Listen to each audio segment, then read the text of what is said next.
Außer sie muss wirklich, das hört sich jetzt brutal an, am besten Messer benutzen. 8 bis 10 Jahre Knast. Deswegen, da gehen die über Leichen. Herzlich willkommen, mein Name ist Marc Geber und ich bin heute hier mit Aziz Karaoglu. Wir schauen uns ein paar Videos an zu einem etwas ernsteren Thema, und zwar zu Überfällen, die was mit der Juweliersbranche zu tun haben oder auch nicht. Da schauen wir einfach mal rein und ich würde gerne seine Expertenmeinung hören. Was passiert, was kann man machen, was kann man nicht machen oder wie sieht das im Alltag aus, und wir legen gleich los.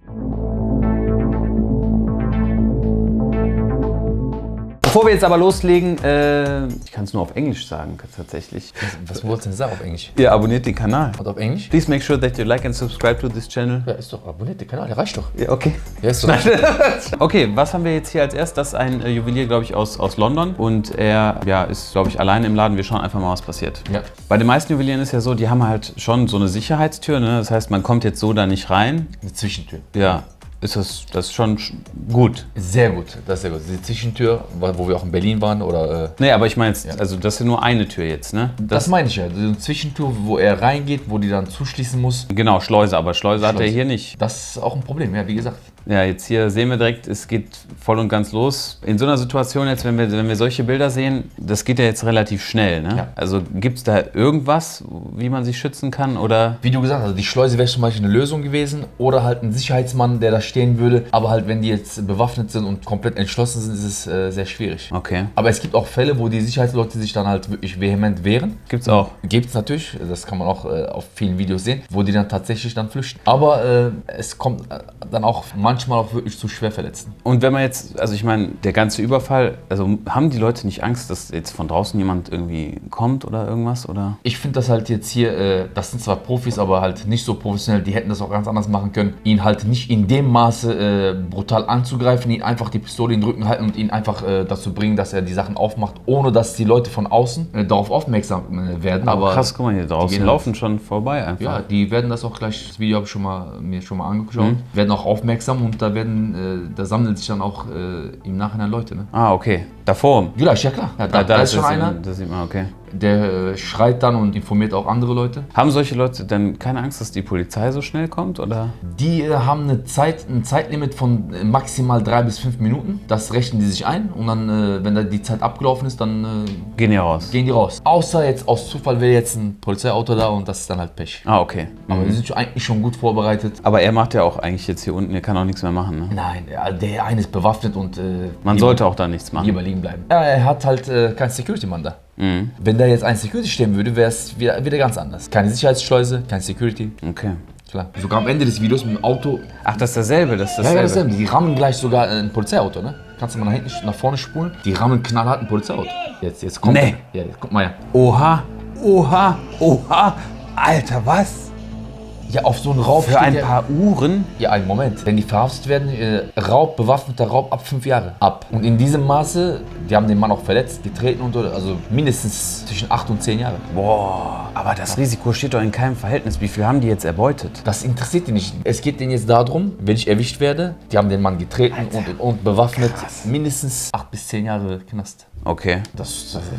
Deswegen, da gehen die über Leichen. Deswegen habe ich ja gesagt, die wären bereit, die Leute schwer zu verletzen. Ah, okay. Das ist das Risiko. Okay. Also können wir uns schon mal merken, also Thema Schleuse, das ist schon sehr wichtig, dass dass man nicht direkt in den Laden reinkommen kann, so wie das da ist. Dann es wäre ja gar nicht möglich, dass er seinen Kollegen mit reinholt. Ja, stimmt. Ja. Das wäre schon was anderes geworden. Als nächstes Video haben wir einen sehr bekannten Überfall. Das war in Dubai in der Wharfi Mall. Jeder, der diese Pyramide da kennt, wenn man vom Flughafen Richtung Stadt einwärts fährt auf der rechten Seite, da ist eingebrochen worden. Ist schon ein bisschen länger her, müssten wir mal nachgucken. Ja. Wir gehen mal ins Video rein. Und das war schon eine ganz andere Nummer, ne? Also ich sag mal, die Jungs fahren rückwärts im Auto da rein. Das ist schon eine Planung, ne? Ja, und überleg mal, wenn da jetzt ein Fußgänger wäre, der wäre tot. Ja. Also der ist ja da durchgefahren. Und die fahren auch direkt noch ins Ladenlokal auch rein, ne? Rammen da mit dem Auto alles auf, machen alles kaputt. Gehen War das tagsüber eigentlich? Ja, ne? Ich glaube ja. Okay. Ja. Weil da sind ja auch Leute gewesen, die am Shoppen sind, am helllichen Tag. Und da laufen das Heftigste ist ja, du bist ja öfter auch selber in Dubai, dass es in Dubai ist. Das finde ich, das ist das Heftigste, weil Dubai ist ja ein Sicherheitsland. Da geht nichts rein, nichts raus, ohne dass... Das meine ich. Also wie verrückt diese Leute sind, ne? Wenn die die einmal entschlossen sind, dann ziehen die durch. Ne? Ja, man kann am Ende halt nur gewisse Sicherheitsvorkehrungen dann treffen. Ne? Ich kann nur sagen, man hat diese Notknöpfe, man lässt sonst niemanden rein und sowas. Ne? Da muss man Sicherheitspersonal haben. Das ist, ich meine, sonst was gibt es sonst für Sachen, die du jetzt empfehlen würdest? In so einer Größenordnung, zum Beispiel, das ist ja ein größerer Laden, das siehst du ja auch. Ne? Da würde ich auch nicht ein, sondern würde ich das sogar 2 oder 3 Securities stellen, weil das ist ja Warenwert von mehreren Millionen. Darauf müsste man achten. Ne? Also sowas ist jetzt, sind große Überfälle. Was wir aber auch uns mal anschauen kann, ist etwas auf private Personen. Solche Fälle jetzt, dass Privatleute ausgeraubt werden in Deutschland, das häuft sich ja schon irgendwie mehr und mehr. Ne? Ja. Was würdest du sagen, Thema jetzt Vorbeugung? Ich meine, da sehen wir es jetzt gerade, ne? Da ist jemand mit der Waffe, aber sowas ist schon seltener, oder? Nee, in Deutschland passieren solche Sachen auch, aber dann auf gezielte Personen. Dann sind das wirklich Personen, die wirklich, wie gesagt, teure Uhren haben, Geld zu Hause haben oder halt, wo man die halt vom Internet aus her kennt. Haben wir auch erlebt, ne, die ganzen YouTuber-Geschichten. Ja. In Amerika ist es eher so, da gibt es natürlich auch viele gezielte Raubüberfälle, aber in Amerika sind die ein bisschen verrückter. Da werden die Leute auf offener Straße überfallen oder mal an einer Tankstelle. Einfach mal auf so einen Zufalleffekt. Das ist in Deutschland eher seltener. Wenn das in Deutschland passiert, dann auf offener Straße sind das vielleicht Junkies oder wirklich total keine professionellen Leute. In so einer Situation, ich meine, gibt es da irgendwas zu tun? Keine Chance. Absolut nicht. Und in Amerika sind die ja total skrupellos, die schießen ja sofort. Also in Amerika kannst du vergessen. Hier ist das so eine 50-50-Sache. Wird weniger geschossen, aber ob man das riskiert, weiß ich nicht. Deswegen halt Leute, die gezielt in Gefahr sind, die wissen das ja auch selber. Du weißt ganz genau, warum hast du Security. Yeah. Oder ein YouTuber, der läuft jetzt mit einer Uhr rum mit 200.000 Euro. Risiko. Findest du denn, dass es in den vergangenen Jahren, also dass sich das verändert hier in Deutschland oder dass es mehr geworden ist oder findest du, es war immer die gleiche Bedrohung? Also ich mache den Job jetzt schon 23 Jahre. Raub gab es immer, Überfälle gab es auch immer, aber die Brutalität hat schon etwas mehr zugenommen und es hat sich auch gehäuft. Und es gibt halt kriminelle Banden, so nenne ich die sich wirklich darauf spezialisiert haben. Früher waren das jetzt 2, 3 Jungs, die das geplant haben, gemacht haben, auch die das professionell gemacht haben.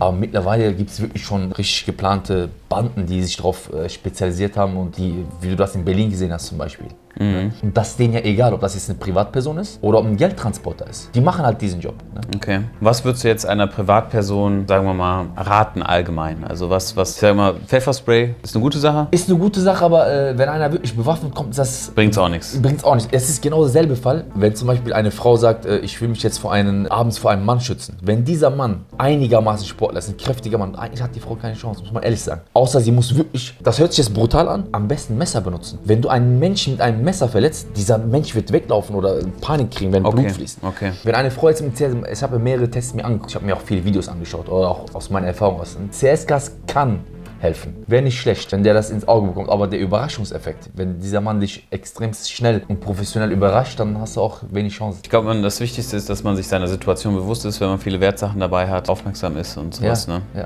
Das ist, denke ich, am wichtigsten. Auf jeden Fall. Also wir treffen auf jeden Fall alle Sicherheitsvorkehrungen und machen uns sehr viel Gedanken darum. Vielen Dank für deine professionelle Meinung und ich finde es halt, man hört es immer mehr und mehr hier. Von daher, falls ihr Wertsachen habt, ne, kümmert euch um eine Versicherung, seid euch dessen bewusst, lasst die Sachen nicht zu Hause liegen, zum Beispiel bei uns zu Hause. Wir haben nie Uhren oder sonst irgendwas dort liegen und es ist wichtig, dass man sich darum Gedanken macht. Ne? Du siehst ja bei uns, im Büro ist immer einer. Einer ist immer im Büro oder vorm Büro. Im Auto sind wir immer zu zweit, zu dritt. Wir schmeißen ja auch keine Steine, wir sind ja auch vorbereitet. Ich meine, auf das Extremste sind wir vorbereitet, das ist auch ganz wichtig. Aber das Wichtigste ist ja auch, es geht ja auch um unsere Gesundheit, deine, meine, um die Jungs. Ne? Und deswegen sollte man sich da wirklich 100% absichern. Ja, von daher, wir sind am Ende vom Video angekommen.